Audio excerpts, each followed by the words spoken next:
మన హైదరాబాదు ఇప్పుడు breast cancer కేసుల్లో దేశంలో మొదటి స్థానంలో ఉంది. ఏ కారణాలు మహిళల్ని ఎక్కువ ప్రమాదంలోకి నెడుతున్నాయి, మీరు లేదా మీ ప్రియమైన వారు దీని నుండి రక్షణ పొందడానికి ఏమైనా చేయవచ్చా, ఇవాళ మనం తెలుసుకుందాం.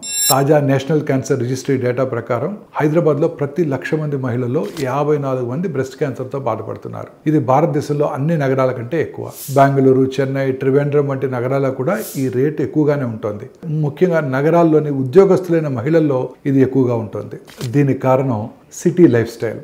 ఊబకాయము, వ్యాయామం లేకపోవటం, ప్రాసెస్ చేసిన ఆహారాలు తినటం, డయాబెటీసు, ఆలస్యంగా పిల్లల్ని కంటం, తక్కువ లేదా ఏమాత్రం తల్లిపాలు ఇవ్వకపోవటం. ఈ మధ్యకాలంలో 20-30 ఏళ్ల వయసులో ఉన్న మహిళల్లో కూడా ఈ వ్యాధి చూస్తున్నాం. స్థానిక హాస్పిటల్స్లో కూడా ప్రతి నెల 100 కొత్త కేసులు నమోదవుతున్నాయి. మరి ఈ నెంబర్ని తగ్గించడానికి మనం ఏం చేయాలి? మన స్త్రీలంతా కూడా చురుకుగా ఉండాలి.